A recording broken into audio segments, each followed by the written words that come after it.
Shalom, Jesus, saya bersyukur hari ini kita ketemu lagi ya dalam acara kesaksian hidup saya yang ke-74 di channel Bukit Sion. Saya bersyukur ya hari ini kita semua dalam keadaan sehat dan tak kekurangan suatu apapun juga. Semua ini karena anugerahnya yang besar dalam hidup kita, amin. Sebelum saya memulai acara ini, saya akan berdoa terlebih dahulu. Bapa yang baik dalam nama Yesus, Bapa di surga, menyerahkan acara ini dari awal sampai akhir dalam pimpinan Roh Kudus-Mu. Berfirmanlah ya Bapa, kami siap mendengarkan. Mampukan kami untuk mempraktekkan firman-Mu hari ini dalam kehidupan kami sehari-hari. Terima kasih ya Bapa, haleluya, amin. Kesempatan yang indah ini ya, Tuhan berpesan pada kita semua agar kita selalu terhubung ya, atau connect dengan Tuhan Yesus. Dimanapun juga, kapanpun juga, dalam keadaan apapun juga ya, kita jangan sampai terputus dari Tuhan Yesus ya. Kita harus tetap terhubung dengan Tuhan Yesus apapun yang terjadi. Kita tahu ya di dunia ini ya banyak berita-berita yang tidak baik,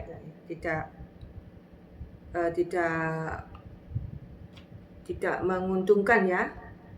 Tapi kita percaya Tuhan pasti menyertai kita dengan sempurna dan kita diluputkan dari hal-hal yang buruk. Tema hari ini yaitu Kristen tanpa perubahan dan pengalaman jumpa dengan Tuhan Yesus, kita sedang gagal. Itu tema hari ini. Jadi kita harus mengalami perubahan ya. Dan kita juga harus mengalami pengalaman jumpa dengan Yesus. Kita tahu ya, banyak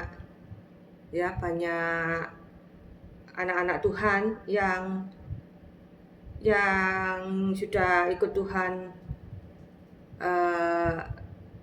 lama ya, tapi tidak ada perubahan dalam hidupnya dan belum mengalami pengalaman jumpa dengan Tuhan Yesus ya. Jadi kita belajar untuk berubah ya, dan belajar untuk tetap terhubung dengan Tuhan Yesus supaya kita mengalami pengalaman jumpa dengan Tuhan Yesus.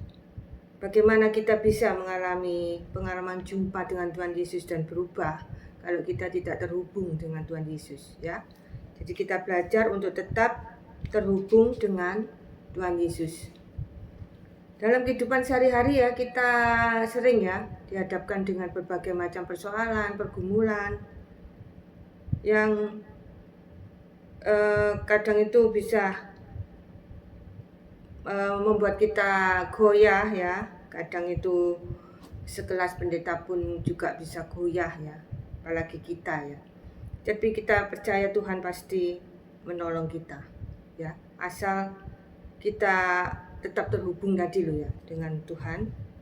Jangan kehilangan iman apapun yang terjadi ya. Jadi kita juga harus mempunyai motif yang benar dalam mengiring Yesus, melayani Yesus. Kita harus punya motif yang benar, yaitu cinta Tuhan.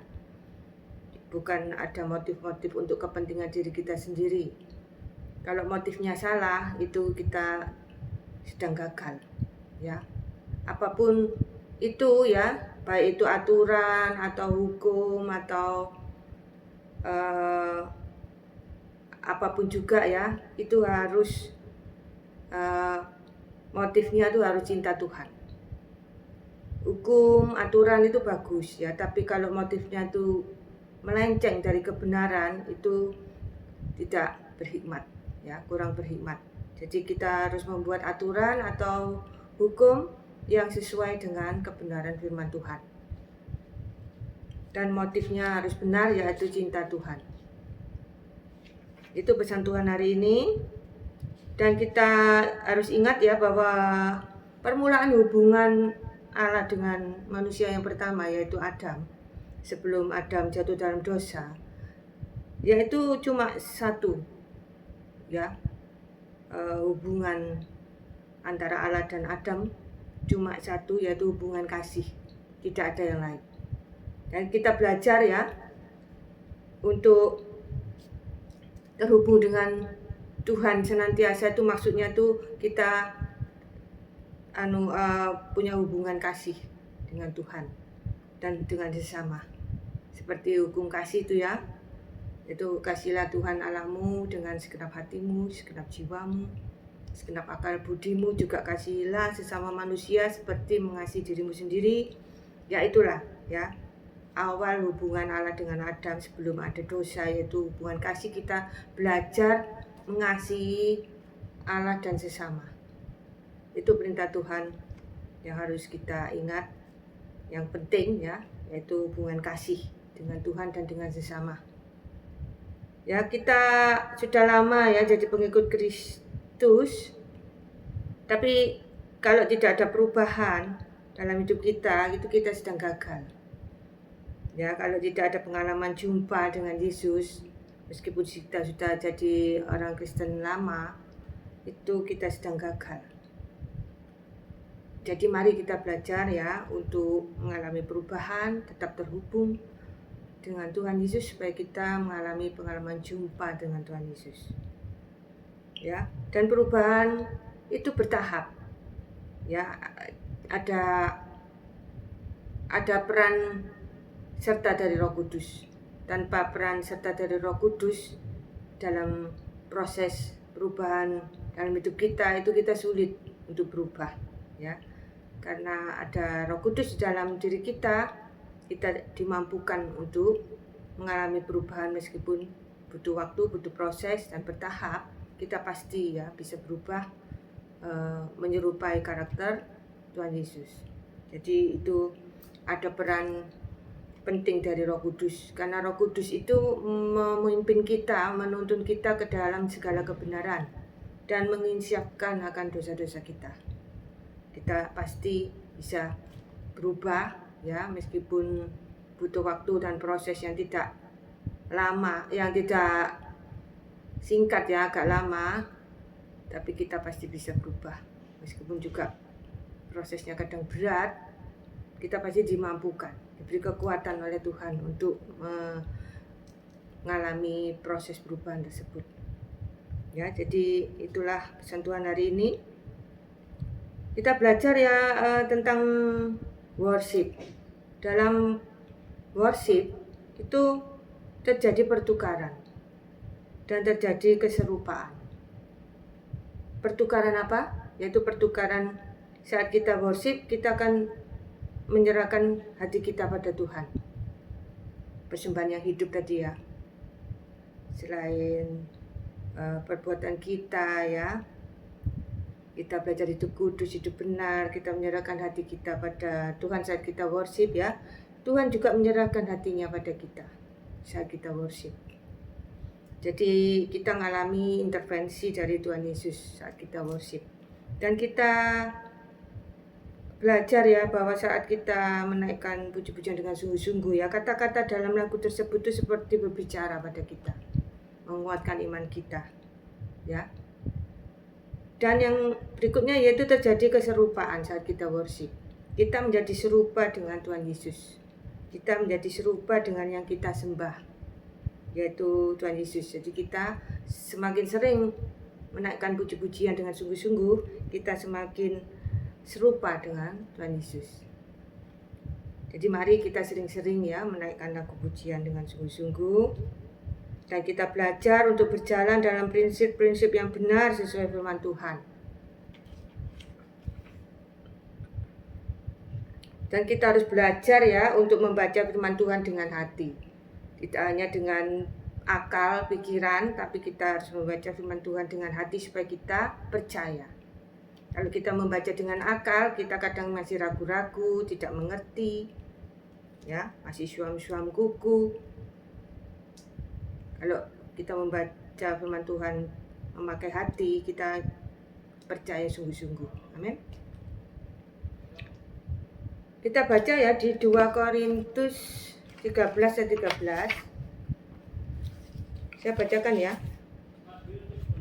2 Korintus 13 ayat 13. Kasih karunia Tuhan Yesus Kristus dan kasih Allah dan persekutuan Roh Kudus menyertai kamu sekalian. Amin. Di sini ada kata kasih karunia ya. Apa definisi kasih karunia? Kasih karunia itu kemampuan ilahi. Kita dimampukan dengan kekuatan Allah, kekuatan ilahi. Jadi apa yang tidak bisa kita lakukan, dengan kekuatan Allah kita bisa melakukannya. Contoh yaitu mengampuni. Kita tidak bisa mengampuni musuh kita ya.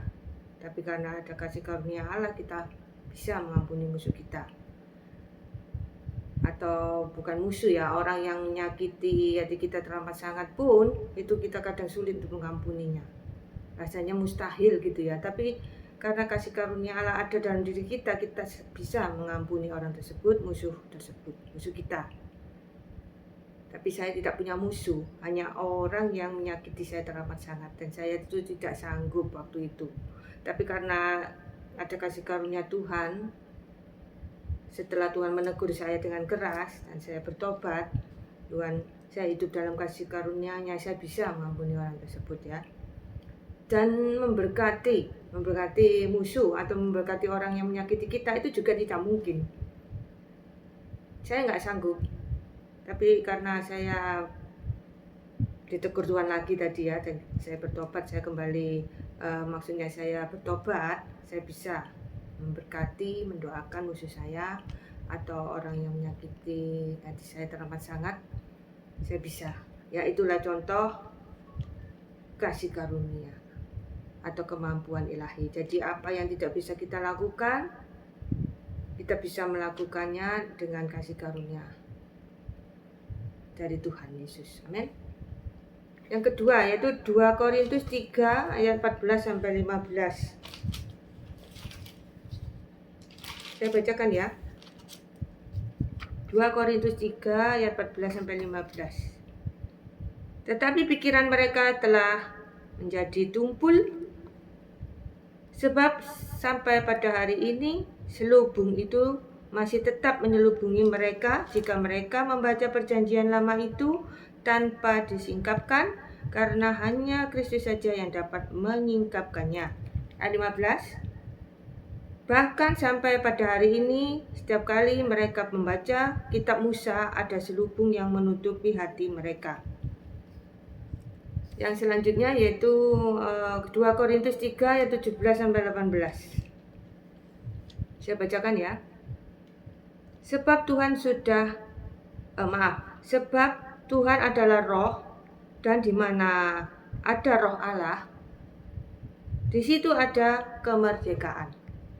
Ayat 18. Dan kita semua mencerminkan kemuliaan Tuhan dengan muka yang tidak berselubung. Dan karena kemuliaan itu datangnya dari Tuhan yang adalah roh, maka kita diubah menjadi serupa dengan gambarnya dalam kemuliaan yang semakin besar. Amin. Yang selanjutnya Efesus 2 ayat 10. Bacakan ya. Karena kita ini buatan Allah, diciptakan dalam Kristus Yesus untuk melakukan pekerjaan baik yang dipersiapkan Allah sebelumnya. Ia mau supaya kita hidup di dalamnya. Amin. Kita bersyukur ya, sebelum kita dilahirkan, ya Tuhan sudah mempersiapkan semuanya dengan sempurna, ya, supaya kita hidup dalam rancangannya yang sempurna untuk kebaikan kita tentunya ya. Tuhan itu mempunyai rencana yang indah dalam hidup kita, dan Tuhan mau kita hidup dalam rencananya. Sebelum kita lahir sudah direncanakan Tuhan hidup kita seperti apa. Itu sebelum kita lahir itu Tuhan sudah punya rencana yang indah dalam hidup kita, luar biasa. Jadi kita tidak usah khawatir tentang apapun juga, karena sebelum kita lahir tuh Tuhan sudah punya planning yang perfect buat kita, luar biasa. Ya, jadi kita belajar untuk berserah penuh padanya, mengandalkan Tuhan dalam segala hal, selalu bersyukur. Tuhan pegang masa depan kita, masa depan keluarga kita ya, masa depan anak-anak kita ada di tangannya. Amin. Ya, itulah pesan Tuhan hari ini. Kita belajar ya untuk selalu terhubung dengan Tuhan, ya, connect dengan Tuhan. Apapun yang terjadi, kita jangan sampai terputus, kita jangan sampai kehilangan iman. Itu pesan Tuhan hari ini. Sampai ketemu di acara berikutnya. Terima kasih sudah mengikuti acara ini dari awal sampai akhir. Salam, sampai ketemu di acara berikutnya.